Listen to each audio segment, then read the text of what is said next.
رسیفہ چل رہا ہے، وہاں بیٹھنے کو ادھر والوں کی رسیفہ چل رہا ہے. کیا فائدہ دیا آپ کو آپ کے روزے کو؟ روزہ صرف امساک عن الطعام کا نام نہیں ہے. جیسے اپنے رمضان کے مہینے میں اپنے منہ کو کھانے پینے سے پاک رکھنا ہے، ایسے ہی اپنی زبان کو دوسروں کی غیبت سے بھی کیا رکھنا ہے، اپنے جو ہے نا آنکھوں کو بے حیائی سے بھی بدنظری سے بھی کیا رکھنا ہے، اپنے کانوں کو غلط چیزیں چاہے وہ گانا ہو کسی کی غیبت ہو ان کو سننے سے بھی پاک رکھنا ہے، اپنے ہاتھوں کو چوری کسی پر ظلم کرنے سے بھی پاک رکھنا ہے، اپنے پاؤں کے ایک ایک قدم کو اس لیول پہ اٹھانا ہے کہ جو آپ کے لیے آخرت کے اندر عدل کا ذریعہ بنے، آپ کے لیے زوال کا ذریعہ بنے. یہ رمضان کا عدل ہے. تو اس لیے ہمیں چاہیے کہ رمضان المبارک کا مہینہ اگر نصیب ہو جائے تو اس مہینے کے اندر ہم اپنے رب کو راضی کریں.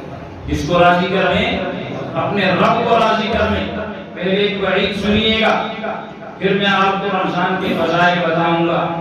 پیارے پیغمبر جناب محمد رسول اللہ صلی اللہ علیہ وسلم مسجد میں تشریف لائے. توجہ، سارے کے سارے صحابہ کرام پیارے پیغمبر نے فرمایا منبر کے قریب آؤ. اس کے قریب آؤ، منبر کے قریب آؤ.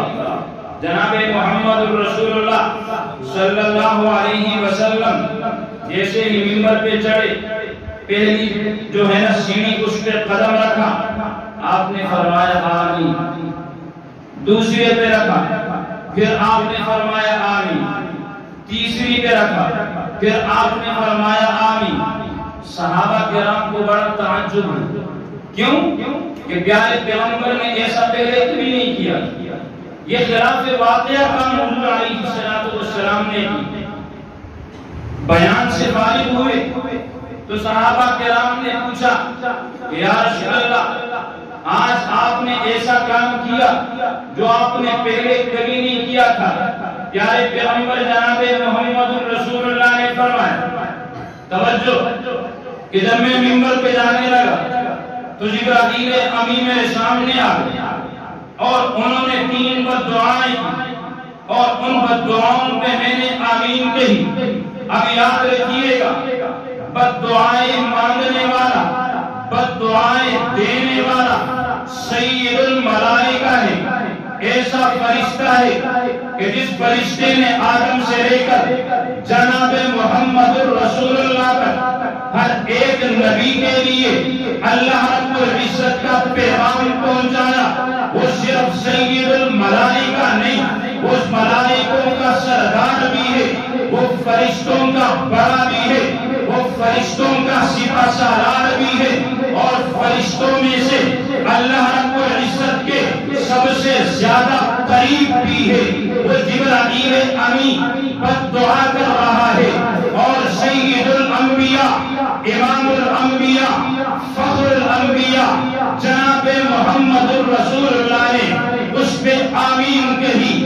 پہلی بددعا یہ تھی کہ ایک شخص جو ہے وہ رمضان المبارک کا مہینہ پائے اور اللہ رب العزت سے اپنی مغفرت نہ کروالے، اپنی بخشش نہ کروالے، اللہ رب العزت کو راضی نہ کرے، ایسا شخص ہلاک ہو جائے. محمد رسول اللہ نے آمین کہی. دوسری بددعا یہ تھی کہ جو اپنے والدین میں سے کسی ایک کو یا دونوں کو بڑھاپے کی حالت میں زندہ پائے اور ان کی خدمت کر کے جنت حاصل نہ کر لے، ایسا شخص ہلاک ہو جائے. محمد رسول اللہ نے آمین کہا. تیسری بددعا یہ تھی جبرائیل امین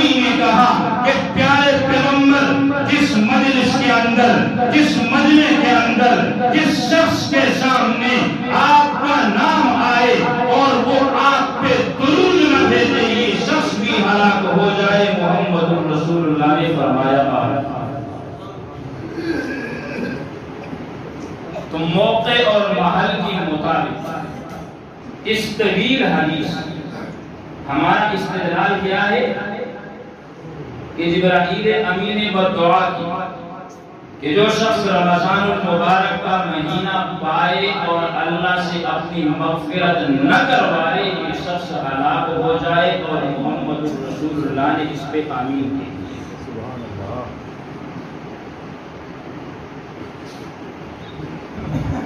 سمجھا نہیں ملا؟ سبحان اللہ، بہرحال ہر بات تو سبحان اللہ نہیں کہنا چاہیے، کہیں سے آواز آئی سبحان اللہ،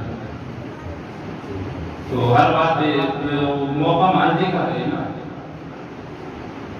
اب میں کہوں کہ جہنم کے شعلے اتنے بلند ہوں گے کہ وہ پل صراط تک پہنچیں گے، اور حافظ سبحان اللہ۔ تو اس لیے تھوڑا اس میں غور و فکر کیا ہے، لمحات کو دیکھیں، جو بات چل رہی ہے وہ سبحان اللہ کے مطابق ہے، سبحان اللہ اس پہ کہیں۔ وہ تو میں پہلے آپ سے ایک مرتبہ کہا تھا، آپ کو یاد ہے، کیونکہ ہماری ملاقات غالباً میرا خیال 1.5 مہینے بعد ہوگی جمعے پر، کیا کہ صاف جو ہے اپڈیٹ کرنا پڑتا ہے۔ میں پہلے آپ کو کہا تھا کہ مسجد میں آنے کے لیے موبائلوں پہ سائلنٹ لگانا ضروری ہوتا ہے، آپ لوگوں کی زبانوں پہ۔ آپ کے موبائل سبھی کھلے ہوں گے اور زبانوں پہ سائلنٹ، کوئی بات سمجھ آ جائے تو اسے بولنا چاہیے نا۔ کوئی سبحان اللہ والی بات ہے اس کو سبحان اللہ کہتے ہیں، استغفر اللہ والی اس کو استغفار کہتے ہیں۔ بہرحال آپ کی مرضی، بولے نہ بولے، ہم نے تو بولنا ہی، آپ بولے یا نہ بولے، ہم نے تو بولنا ہی۔ تو کیا بات کر رہا تھا میں؟ رمضان المبارک کی فضیلت کے حوالے سے اللہ رب العزت نے قرآن میں کیا فرمایا؟ یا ایھا الذین آمنوا کتب علیکم الصیام کما کتب علی الذین من قبلکم لعلکم تتقون۔ اے ایمان والو، اللہ نے تم پہ روزوں کو فرض کیا، روزوں کو کیا کیا ہے؟ فرض کیا۔ اور یہ روزے اللہ نے صرف تم پہ نہیں فرض کیا بلکہ سابقہ امتوں پر بھی اللہ تعالیٰ نے روزے فرض کیے۔ ہاں کیفیت اور کمیت کے اندر اختلاف رہا، کسی پہ 15 ہیں تو کسی پہ 3 ہیں، کسی پہ 2 ہیں تو کسی پہ 10 ہیں، کسی پہ 20 ہیں تو کسی پہ 25 ہیں، کسی پہ مہینہ ہے تو کسی پہ سال ہے۔ ان چیزوں کے اندر اختلاف رہا، لیکن روزے اللہ رب العزت نے ساری امتوں پر فرض کیا، ساری امتوں پر فرض کیا۔ توجہ، پیارے پیغمبر جناب محمد رسول اللہ صلی اللہ علیہ وسلم نے فرمایا کہ روزے اللہ رب العزت نے سارے انبیاء کی امتوں پر فرض کی، لیکن میری امت کو اللہ رب العزت نے رمضان المبارک کے مہینے کی بنسبت اس مہینے کے ذریعے اللہ رب العزت نے میری امت کو 5 انعامات سے نوازا ہے۔ روزے اللہ رب العزت نے حضرت آدم کی امت پہ بھی فرض کی، حضرت شیش کی امت پہ بھی فرض کی، حضرت ابراہیم و اسماعیل کی امت پہ بھی فرض رہے، حضرت زکریا اور یحییٰ کی امتوں پہ فرض رہے، حضرت یوسف اور یعقوب کی امت پر بھی فرض رہے، حضرت موسیٰ اور عیسیٰ کی امتوں پہ فرض رہے۔ لیکن جو انعامات اللہ رب العزت نے میری امت کو رمضان کی برکت سے عطا کیے ہیں وہ اللہ تعالیٰ نے کسی اور نبی کے امت کو نہیں دیے۔ پہلا انعام رمضان المبارک کی برکت سے اللہ تعالیٰ نے میری امت کو یہ دیا ہے کہ میری امتی جب روزہ رکھتا ہے تو جب عصر کے وقت افطار سے پہلے اس کا معدہ خالی ہو جائے، معدے سے آنے والی جو بدبو ہے یہ اللہ رب العزت کے ہاں مشک و عنبر سے زیادہ محبوب ہوتی ہے۔ دوسرے نمبر پہ پیارے پیغمبر جناب محمد الرسول اللہ نے فرمایا کہ میرے امتی کے امت کے روزے داروں کے لیے اللہ تعالیٰ روزانہ جنت کو آراستہ کر دیتا ہے کہ ان قریب میرے بندے یہ دنیا کی مشقتیں ختم کر کے یہ برداشت کر کے میرے پاس آئیں گے تو یہ جنت ان کا ٹھکانہ ہوگا۔ تیسرے نمبر پہ پیارے پیغمبر جناب محمد رسول اللہ نے فرمایا کہ یہ انعام بھی اللہ نے میری امت کو دیا ہے کہ رمضان کے مہینے میں سرکش شیاطین کو قید کر دیا جاتا ہے، اور پیارے پیغمبر جناب محمد رسول اللہ نے فرمایا کہ یہ انعام بھی اللہ نے میری امت کو دیا ہے کہ ایک شخص جب رمضان کے ابتدا سے لے کر انتہا تک سارے روزے رکھتا ہے تو پیارے پیغمبر جناب محمد رسول اللہ نے فرمایا کہ اللہ یہ اعلان کر رہا ہے کہ میں رمضان کے آخری رات میں تمام روزہ رکھنے والوں کی مغفرت کرے۔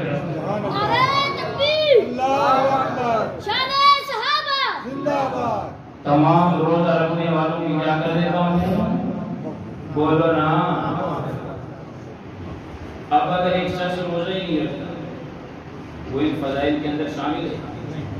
بعض احادیث کے اندر آتا ہے کہ اللہ رب العزت نے جو یہ خصوصیت دی ہے کہ ان کی منہ کی جو بدبو ہے یہ اللہ رب العزت کے ہاں مشک و عنبر سے زیادہ محبوب ہے۔ اس کی تشریح کر دی کہ جب یہ رمضان کے روزے رکھنے والے یہ لوگ جب اپنی قبروں سے اٹھیں گے اور حشر کے میدان کی طرف جائیں گے تو ان کے منہ سے اللہ ایسی خوشبو جاری فرما دیں گے کہ جو مشک و عنبر سے زیادہ پسندیدہ ہوگی، زیادہ بہتر ہوگی، اور یہ نشانی ہوگی اس شخص کی کہ یہ رمضان کے روزے رکھا ہے۔ اے اللہ کے بندو، یہ آ رہا ہے مہینہ، یہ فضیلتیں حاصل کر۔ صحیح بات ہے، زندگی موت کا پتہ نہیں ہے۔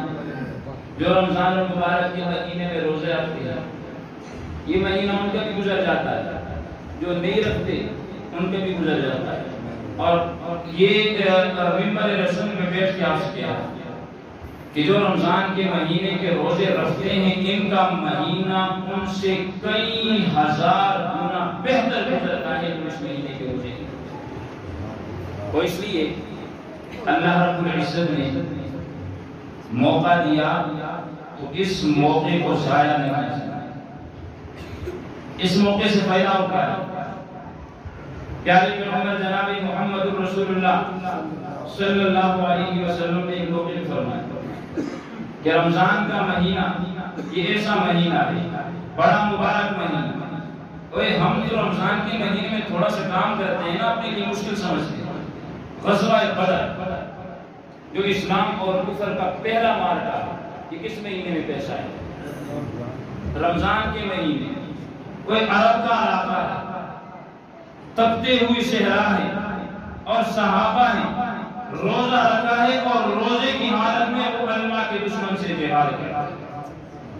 کوئی ہمارے پاس بھی اتنی سہولیات بھی ہے، اگر کوئی کم سے کم بندہ غریب سے غریب کر بھی ہے تو اس کے گھر میں پنکھا جو لازمی لگا۔